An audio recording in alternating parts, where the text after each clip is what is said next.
Les étapes pour performer un test statistique.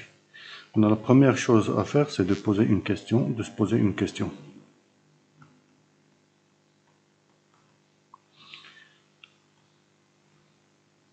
Après qu'on pose la question, on définit nos hypothèses. On va définir notre hypothèse nulle, qui est l'hypothèse de l'Adam. On postule l'hypothèse alternative, qui est l'axe de l'hypothèse nulle.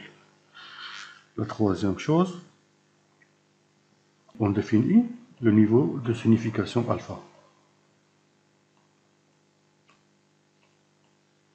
Majorité du temps, quand alpha est 5%. Quatrième chose, on voit le type de notre variable pour décider le test à performer. On a par exemple, il est dit une variable qualitative à deux modalités avec une variable quantitative. Donc qualitative à deux modalités.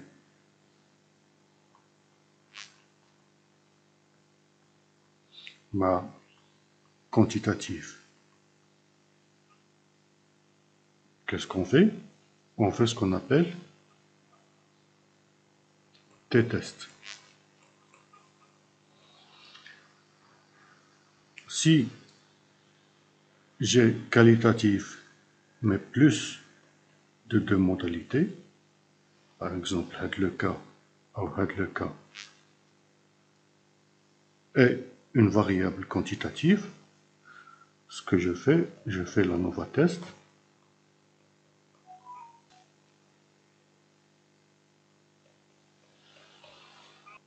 Si j'ai qualitatif, modalité peu importe ma qualitative, le test qu'on performe, ou le test qui de. Et si la variable d'Eli, elle est quantitative, je veux voir sa relation à une autre variable IA quantitative, on fait un test de corrélation. Et puis après le test de corrélation, on fait une analyse de régression linéaire.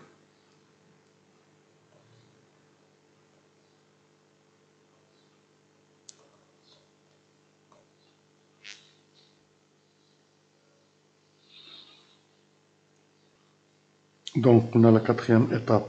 On décide le test à le type des variables. Les variables les barres la relation binaire.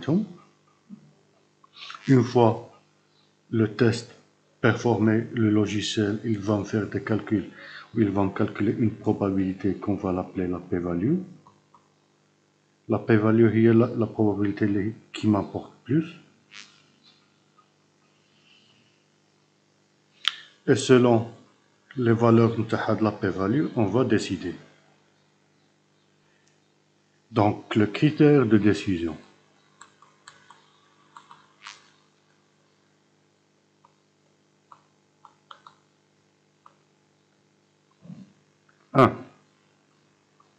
Si notre p-value est inférieur strict à notre niveau de signification qu'on a décidé, alors on rejette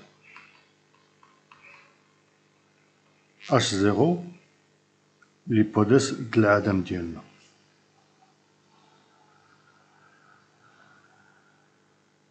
Si la p-value qu'on a trouvée est supérieure ou égale à alpha, donc on ne peut pas rejeter H0.